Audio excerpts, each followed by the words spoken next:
A paz do Senhor, meus queridos. Estamos de volta mais uma vez em nosso canal Ensinador Cristão EBD. Quero convidar você para dar o seu like. E se você ainda não é inscrito em nosso canal, inscreva-se. Ative também o sininho de notificações para receber as nossas dinâmicas a cada semana, tá bom? Hoje eu quero trazer para vocês duas dinâmicas muito interessantes.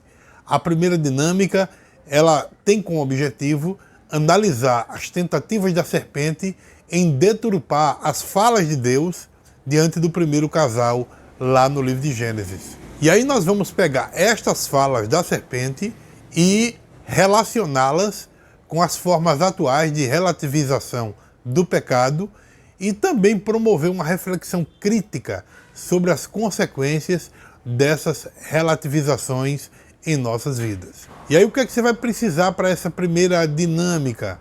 De Bíblia ou então um dispositivo eletrônico que contenha a Bíblia, tá? Então cada aluno tem a sua Bíblia, ou então dispositivo eletrônico, quadro branco ou negro, ou então cartolina para anotações. E também pedaços de papel, folhas de papel em branco, caneta ou lápis também para anotações dos seus alunos. E aí vamos iniciar essa dinâmica de que forma? Primeiro, é muito importante que você apresente brevemente o tema da dinâmica, né? Mostrando que a dinâmica vai tratar sobre a questão da relativização do pecado e fazer uma reflexão sobre o livro de Gênesis, capítulos 2 e 3. E ao mesmo tempo, você vai explicar que a dinâmica ela tem como objetivo analisar as tentativas da serpente em deturpar as falas de Deus, como eu já falei. E aí vai fazer essa relação entre o que ela disse e os dias atuais. É muito importante também que você reforce a importância deles refletirem sobre as consequências dessa relativização em nossas vidas, ou na vida de cada um de seus alunos, tá? A partir daí, é muito importante fazer uma leitura dos capítulos 2 e 3 do livro de Gênesis em voz alta, para que os seus alunos possam acompanhar. Após a leitura, destaque as principais interações entre a serpente e o primeiro casal, enfatizando as tentativas dela deturpar as falas de Deus e as suas reais intenções. Então nós temos algumas tentativas por parte da serpente em deturpar as falas de Deus. A primeira, como eu disse, é deturpar a palavra de Deus, a fala, aquilo que Deus disse. A serpente ela inicia o seu diálogo com Eva questionando se Deus realmente proibiu eles de comerem de todas as árvores do jardim. Essa afirmação, lógico que distorce as instruções originais de Deus que havia dito lá para Adão e também para Eva, que eles poderiam comer livremente de todas as árvores do jardim, exceto a árvore do conhecimento do bem e do mal. E aí o que foi que a serpente fez? A serpente, de forma sutil, faz parecer que Deus ele proibiu o acesso a todas as árvores. Então a serpente ela coloca em dúvida a precisão da proibição de Deus, ampliando o alcance dessa restrição além do que Deus havia ordenado. Essa deturpação ela cria uma base falsa para a argumentação subsequente da serpente. A segunda tentativa da serpente é questionar a bondade de Deus. A serpente ela sugere que Deus está escondendo algo de Adão e Eva, afirmando que se eles comessem da árvore proibida, se tornariam como Deus, conhecendo o bem e o mal. Esse questionamento implica de que ela estava tentando colocar dúvidas sobre a bondade de Deus e deturpando aquilo que Deus havia dito, pois Deus havia dado a eles um ambiente perfeito e lhes ofereceu uma vida plena. A essa proibição em relação ao fruto da árvore do bem e do mal, né, do conhecimento do bem e do mal, ela tinha como objetivo preservar a inocência e a comunhão perfeita de Adão e Eva. No entanto, a serpente, ao questionar a bondade de Deus, ela tenta instalar dúvida e desconfiança em relação ao caráter de Deus, levando Eva a se afastar de Deus e a ceder à tentação do pecado. A terceira tentativa da serpente é colocando uma falsa promessa de sabedoria. A serpente ela faz uma promessa enganosa de que, ao comer do fruto proibido, os olhos de Adão e Eva seriam abertos e eles se tornariam como Deus, conhecendo o bem e o mal. Essa falsa promessa da sabedoria ela é enganosa, porque sugere que Eva ela pode atingir um nível de conhecimento e também de discernimento equiparável ao de Deus, desobedecendo assim a sua ordem. No entanto, a intenção original de Deus ao proibir o consumo do fruto não era negar à humanidade a sabedoria, mas sim protegê-la das consequências negativas de escolher o mal. A sabedoria genuína é a verdadeira compreensão dos princípios morais, onde estão enraizados na obediência e na relação correta com Deus, e não na busca egoísta de poder e também de conhecimento. A quarta tentativa da serpente é a manipulação da verdade. A serpente afirma explicitamente de que Adão e Eva não morreriam se comesse do fruto proibido, contradizendo diretamente a palavra de Deus. Essa manipulação da verdade tem o objetivo de encorajar Adão e Eva a desobedecer a Deus, minimizando as consequências dessas ações. Então, essas 4 tentativas dá para você fazer o quê? Um paralelismo com a atualidade. Como? Após a explicação, você pode dividir os alunos em pequenos grupos. Em seguida, você pode pedir que cada um desses pequenos grupos discuta e elabore uma lista de situações atuais em que o pecado está sendo relativizado, nos mais diferentes aspectos da vida social, familiar, social e até mesmo religiosa. Então você vai pedir que eles usem como referência as principais interações que nós falamos, lógico, né, entre a serpente e o primeiro casal identificados na fala nossa anterior. Então, após alguns minutos, você vai solicitar que cada grupo compartilhe suas conclusões com os demais alunos da sala, anotando as respostas no quadro e na cartolina. É muito importante que você, como professor, faça isso, para que a fala dos alunos não fique desperdiçada, tá? Então, promova uma breve discussão sobre as implicações dessas situações de relativização do pecado nos diferentes aspectos da vida pessoal, familiar, social e religiosa. Em seguida, distribua pequenos pedaços de papel em branco para os seus alunos e peça que eles escrevam individualmente uma reflexão pessoal sobre o quê? Sobre as consequências da relativização do pecado na sociedade atual e também na vida de cada um deles. Incentive os seus alunos a expressar os seus pensamentos, os seus sentimentos e possíveis ações para combater a relativização do pecado. Após alguns minutos, dê a opção para quem quiser, quem desejar, quem se sinta confortável, compartilhar as suas reflexões com toda a turma, tá bom? E por último, encerre a dinâmica ressaltando a importância de refletir sobre as estratégias utilizadas para relativizar o pecado, inspirando-se nas tentativas da serpente lá no livro de Gênesis. Reforce a necessidade de buscar discernimento e fortalecer valores éticos e morais sólidos diante das pressões para relativizar o pecado que está acontecendo nos dias de hoje. A segunda dinâmica é um estudo de casos sobre a normalização do pecado e da corrupção. Essa segunda dinâmica ela tem como objetivo conscientizar os seus alunos sobre a existência do pecado e da corrupção na sociedade e discutir os mecanismos de normalização dessas práticas.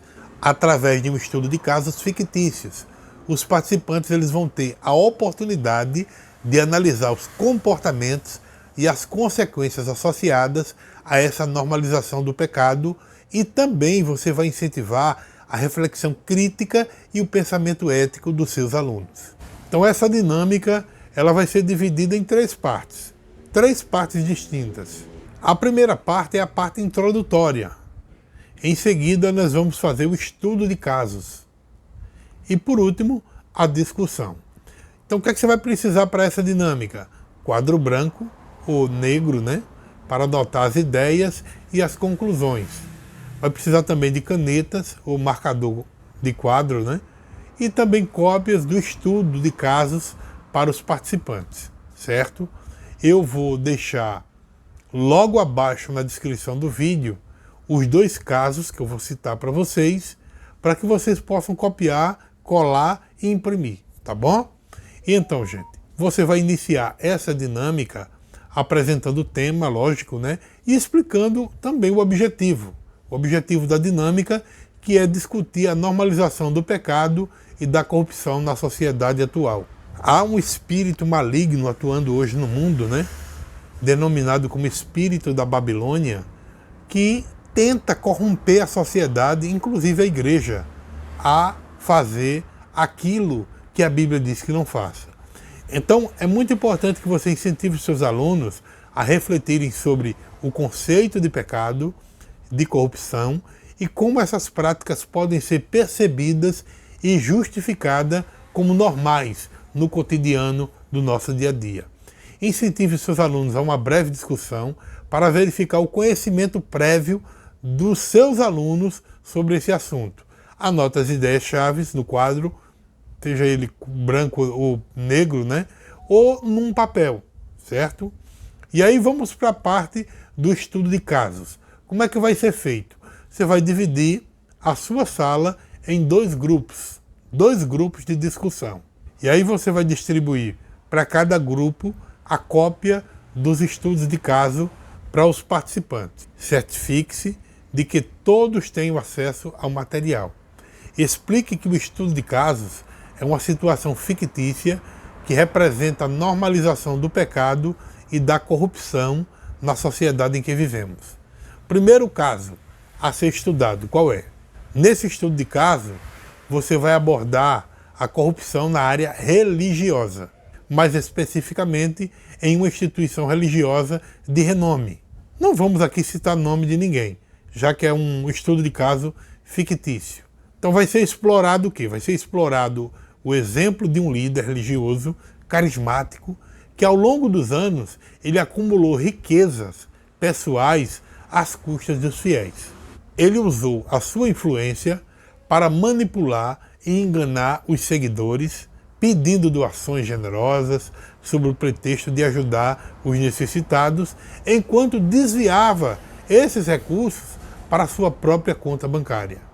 A tentativa da normalização do pecado nesse contexto se dá pela manipulação da fé, prometendo recompensas espirituais em troca de doações e silenciando aqueles que questionaram as suas práticas antiéticas. Esse é o primeiro caso que os alunos vão estudar, o primeiro grupo, né? O segundo grupo vai estudar o segundo caso. Já nesse caso, vai ser uma corrupção política. Veja que o primeiro foi uma corrupção religiosa. Esse vai ser uma corrupção política. Então, nesse caso, será analisado a corrupção na esfera política, como eu disse, mais precisamente em um país fictício chamado Cidadania Perdida. Vamos dar esse nome para o país fictício. Então será explorado o exemplo de um presidente eleito que, ao assumir o cargo, utiliza sua posição para enriquecimento pessoal e dos seus aliados políticos. Ele cria esquemas de desvio de verbas públicas, favorecendo empresas privadas em trocas de propinas, e usa a sua influência para silenciar e perseguir os seus opositores políticos. A tentativa da normalização do pecado nesse contexto é promovida por meio da criação de narrativas que justifiquem as suas ações corruptas como algo necessário para a estabilidade política e o desenvolvimento econômico, enfraquecendo assim a moralidade e a ética na política. Peça aos seus alunos para ler o estudo de casos individualmente e sublinharem ou destacarem os pontos relevantes. É muito importante que depois eles compartilhem essas percepções e interpretações do estudo de caso.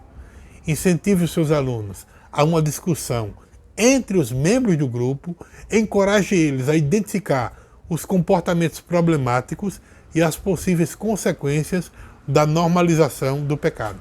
Você vai dar a cada grupo cerca de 10 minutos para análise e discussão. Em seguida, reúna os dois grupos e peça a cada grupo para compartilhar as principais conclusões, observações desse estudo de caso que foi feito. Anote as ideias no quadro, organizando elas por temas relacionados ao pecado e à corrupção. Incentive a discussão aberta e o debate saudável entre os participantes, permitindo que eles expressem os seus pontos de vista e questionem uns aos outros. Ajude a guiar a discussão, se necessário, claro, garantindo que todos os aspectos relevantes sejam abordados. Conclua a dinâmica, resumindo as principais conclusões e destacando a importância de identificar e resistir à normalização do pecado e da corrupção na sociedade atual. Encerre agradecendo a todos os seus alunos pela participação ativa e pela contribuição durante a dinâmica. Reforce a importância de manter a consciência crítica em relação ao pecado e à corrupção, promovendo atitudes éticas e responsáveis em todas as esferas da vida. Ofereça recursos adicionais como artigos, vídeos, livros, para que os participantes possam continuar a explorar o tema por conta própria, se eles desejarem, claro, Conclua a dinâmica, destacando a importância de refletir sobre as nossas ações e as suas consequências éticas. Enfatize que muitas vezes a sociedade pode tentar normalizar comportamentos pecaminosos, mas é importante mantermos uma consciência crítica para discernir entre o que é certo e o que é errado. Encoraje os seus alunos a pensar sobre como podem contribuir para a promoção de valores éticos e também a combater a normalização do pecado em suas próprias vidas. Que Deus abençoe. E espero sinceramente que esta dinâmica ajude você na conclusão da sua aula e também na aplicação da mesma, tá bom? Que Deus abençoe, em nome de Jesus.